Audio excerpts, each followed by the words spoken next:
इसी बीच एक बड़ी खबर है, बीएमसी में ओवैसी की पार्टी पीछे हो गई है। ओवैसी के सभी 32 उम्मीदवार पीछे चल रहे हैं। नफीस जी के दावे सही होते बिल्कुल नजर नहीं आ रहे। एक भी सीटें ऐसी नहीं है जहां एमआईएम का कोई प्रत्याशी लीड भी कर रहा हो। ये बहुत बड़ा झटका है नफीस अंसारी आप लोगों के लिए। हर सीट पर आप पीछे हैं, कहीं भी आपकी पार्टी लीड लेती हुई नहीं दिख रही है। अभी तो ये रुझान है, अभी तो बाकी है टाइम। ये तो रुझान है, क्या हो जाएगा नतीजे में, क्या होगा? बीएमसी पर आप लोग काबिज हो जाएंगे। अच्छा मान लीजिए साहब, आगे देखिए, मान लीजिए अगर जनता हमें नकार भी रही है और हम हार जाते हैं तो इससे कोई बात नहीं, फिर भी हमारा विश्वास लोकतंत्र पर रहेगा। हम फिर से कोशिश करेंगे, पार्टी में बात करेंगे, विचारधारा की क्या सिस्टम है, क्या प्रॉब्लम है, कहां पर हमें नुकसान, हम इस पर बात करेंगे। इसका ठेकरा हम किसी और के ऊपर नहीं फोड़ेंगे। किसी और पर ठेकरा मत फोड़िए, लेकिन कांग्रेस को आपने वोट कटवा क्यों कह दिया? लेकिन हाँ, ये राइट है। महाराष्ट्र में आज बीजेपी अगर जीत रही है तो कांग्रेस ने एकदम पूरा 100% तरीके से देखिएगा, उन्होंने शिंदे आपके नेता बैरिस्टर ओवैसी अपील कर रहे थे कि मुसलमानों को एजेंसी बनानी होगी, सिर्फ वोटर बना रहा तो बुलडोजर चलता रहेगा। क्या मुसलमान फिर से वोटर बन गया? साल में हमें नुकसान हुआ, क्या मुसलमान फिर से वोटर बन गया? नफीस जी, सिर्फ नुकसान झेला है। हमने सिर्फ किसी को हराने की, किसी को जिताने की लड़ाई लड़ी है। अब हमारी लड़ाई विकास की, स्कूल कॉलेज हॉस्पिटल की है। जो पार्टी विकास की बात करेगा हम उसके साथ खड़ा हो जाएंगे। लीडरशिप बहुत जरूरी है। हर समाज के लीडर है, ठाकरे समाज के लीडर, मराठी समाज के लीडर, लेकिन मुस्लिम समाज के लीडर का पता ही नहीं है। अनिल जी शायद जवाब देना चाह रहे हैं। अनिल जी, इस बढ़त को कैसे आप देख रहे हैं? क्या ये बढ़त नतीजों में भी तब्दील होगी? बिल्कुल नतीजों में तब्दील होगी, और वंशवाद की राजनीति को जनता नकार रही है और प्रदर्शन की राजनीति को समर्थन भी दे रही है। अरे आपके नेता के बेटे सांसद, ऐसा वंशवाद वाला नारा आप मत लगाइए। नहीं, वंशवाद नहीं, वो अपने कर्तृत्व से तीसरी बार चुनकर गए हुए नेता हैं और आज इस समय लीडर ऑफ द हाउस बने हुए हैं। अपनी योग्यता से कोई व्यक्ति अगर आगे बढ़े तो उसको आप वंशवाद नहीं कहेंगे ना। वंशवाद में टर्म्स एंड कंडीशन है, लेकिन तो मेरा सवाल था जी, ये नतीजे में तब्दील होगा बढ़त का आंकड़ा? उम्मीद है आपको? बिल्कुल नतीजों में तब्दील होगा ये आंकड़ा, और आप शाम तक इसके परिणाम आपके सामने आ जाएंगे।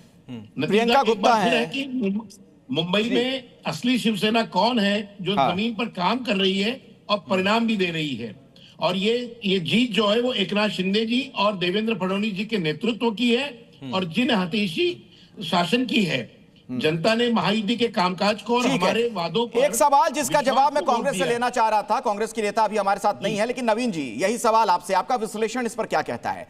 विपक्ष के वोटों का जो बिखराव है उसका भी फायदा सीधे तौर पर होता दिख रहा है बीजेपी प्लस को?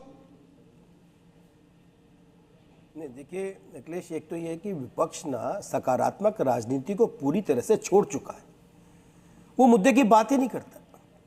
अब देखिए राहुल गांधी, मैं प्रियंका जी को यही कह रहा था कि राहुल गांधी जी के साथ जो चोकड़ी है वो सारे की सारी जमीन पे काम ही नहीं करना चाहती। वोटर लिस्ट चेक नहीं करती, नए वोट नहीं बनाती, अपने कार्यकर्ताओं को जोड़ने का काम नहीं करती, मतदाताओं के पास पर्ची बंटवाने का काम नहीं करती, अपनी बात उन तक पहुंचाने का काम नहीं करती, और दोष देती है कि वोट काट लिए, वोट चोरी हो गया।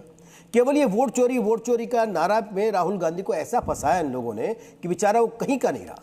उसकी स्थिति ऐसी है, राहुल गांधी क्योंकि कभी अपना बस्ता लेके नहीं चले, तो सदा दूसरे का बस्ता उठा करके चले और उन्हीं की किताब को पढ़ाते हैं। और यही कारण हुआ कांग्रेस के इस स्थिति में।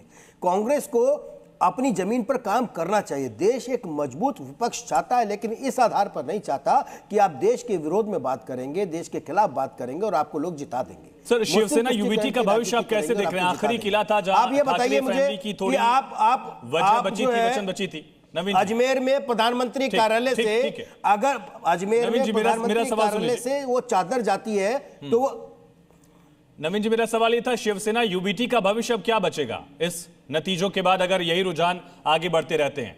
बीएमसी ऐसा खिला था जहां उनका वर्चस्व लगातार 3 दशक से था, वो भी दरक रहा।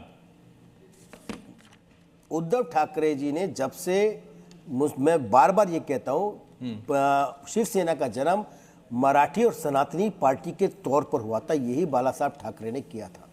जब से उन्होंने इस राह को छोड़ा है पिछले समय में सत्ता के अंदर मुख्यमंत्री बनने के लिए, तब से उनका वो डिरेल हो रहे हैं, लगातार डिरेल होते जा रहे हैं। और भविष्य नहीं है शिवसेना उद्धव ठाकरे का इस समय, और इसीलिए वो अलग निकल करके गई है। अब राज ठाकरे अगर अकेले लड़ते तो हो सकता था कि कई जगह पर वो आते। आज देखो बहुत सारी जगह तो खाता तक नहीं खुला है। पूरे महाराष्ट्र के निकाय चुनाव में शिवसेना हो, एमएनएस हो, कांग्रेस हो, सबका नवीन जी, आप ये कहना चाह रहे हैं कि उद्धव ठाकरे बैगेज हो गए आज की तारीख में महाराष्ट्र की सियासत में? बिल्कुल सही कह रहे हैं। मैं यही साथ साथ में एक बात बड़ी महत्वपूर्ण ये कह रहा था अखिलेश कि जब अगर प्रधानमंत्री कार्यालय, प्रधानमंत्री के निवास से अजमेर शरीफ के लिए चादर जाए तो वो हो गया गैर सांप्रदायिक, और अगर वो मंदिर चले जाए तो हो गए सांप्रदायिक। ये कौन सा तरीका हुआ भाई? आप दोनों तरफ किस हर अपनी हिसाब से डेफिनेशन तय करोगे क्या सांप्रदायिकता की, धर्मनिरपेक्षता की? ये कैसे धर्मनिरपेक्ष है? इस देश के अंदर राजनीति वही कर सकता है जो धर्म को अपनाता है, इस देश के अंदर, किसी भी देश के अंदर। और यही कारण है सर्वोच्च न्यायालय के मुख्य न्यायाधीश के, हर न्यायाधीश के पीछे लिखा रहता है कि धर्म पे चलने वाला ही न्याय का। ठीक है, अब जरा एक बार नफीस अंसारी के पास फिर से चल लेते हैं। AIMIM के नेता हमारे साथ है।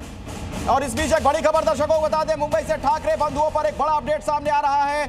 वहां पर जो गिनती चल रही है, अपने गढ़ में ठाकरे बंधु आगे हैं, यानी जो उनका गढ़ माना जाता है, चाहे वो दादर वाला इलाका हो, परेल हो, वर्ली हो, यहां पर ठाकरे बंधु आगे हैं। लाल बाग में भी ठाकरे ब्रदर्स आगे चल रहे हैं। तो मुंबई से ठाकरे ब्रदर्स पर यह बड़ी खबर है। हालांकि पूरे रुझानों को अगर देखें तो बढ़त नहीं है, लेकिन जो अपने इलाके उनका जो गढ़ रहा है, उन इलाकों में, दादर में, बरेली में, वर्ली में, इन इलाकों में ठाकरे ब्रदर्स के प्रत्याशी लीड कर रहे हैं। लालबाग में भी ठाकरे ब्रदर्स जो है वो आगे बढ़ रहे हैं, उनकी बढ़त बनी हुई है। नफीस से आपका सवाल था क्या? नफीस अंसारी, सवाल मैं आपसे ये पूछ रहा था, ये तो खैर जो उनका अपना गढ़ है ठाकरे बंधुओं का, वहां वो आगे बढ़ते हुए दिख रहे हैं, लेकिन ओवरऑल BMC की बात की जाए तो ये जो ठाकरे ब्रदर्स का वहां दबदबा रहा, वहां पर जिस तरीके से लगातार कब्जा रहा उनका BMC में, वो अब टूटता हुआ, दरकता हुआ दिख रहा है। आपको वजह क्या इसके पीछे नजर आती है? देखिए, मेरा तो यही मानना है कि जब भी किसी को जनता सत्ता देती है और वो ईमानदारी से काम करते हैं तो जनता उनका सपोर्ट करती है। एक बार, दो बार, तीन बार, अगर 5 बार भी उनको जिताना पड़ेगा, जनता जिताएगी। जाहिर है कि उन्होंने कहीं ना कहीं कमी पेशी की है। जहां तक इन्होंने अजमेर में चादर चढ़ाने की बात की, तो देखिए साहब, अगर मोदी जी अपनी आस्था से चादर चढ़ाते हैं तो हमें तो इससे कोई दिक्कत नहीं है, लेकिन अगर वो मुस्लिम वोट के लिए चादर चढ़ा रहे तो हमें नहीं चाहिए। हमें स्कूल, नफीस जी, आपने ये वादा किया था, एक तरह से ये दावा भी किया था कि इस बार हिजाब वाली मेयर मुंबई में बनेगी।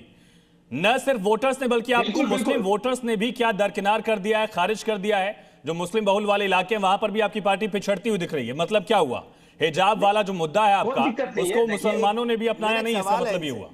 नफीस जी, देखिए, हमारे सदर बैरिस्टर ओवैसी साहब ने ये विजन रखा था कि महाराष्ट्र विकास करे, मुद्दा विकास पर हो, और ये विकास एक बुरखा वाली करे।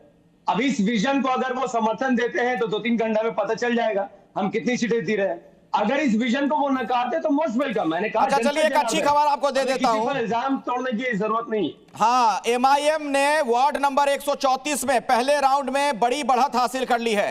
एक थोड़ी सी राहत वाली खबर आपके लिए है नफीस भाई। वार्ड नंबर 134 में पहले राउंड में आपका उम्मीदवार आगे चल रहा है। MIM को वोट किया, जिन लोगों ने भी MIM को वोट किया उनका बहुत बहुत शुक्रिया। और देखिए, महाराष्ट्र में या BMC का कोई भी मेयर बने, हम उनसे यही गुजारिश करेंगे। ठीक है, क्या ठीक है? कांग्रेस के प्रवक्ता डॉक्टर अजय उपाध्याय जी भी हमारे साथ जुड़ चुके हैं। स्वागत है अजय जी। आंकड़ों को कैसे देख रहे हैं, रुझानों को? देखिए, स्थानीय चुनाव है, BMC के चुनाव का मीनिंग तो है, बड़ा मीनिंग है। अब जिस तरह से परिस्थिति वहां, चलिए ठीक है, रोक रहे हैं।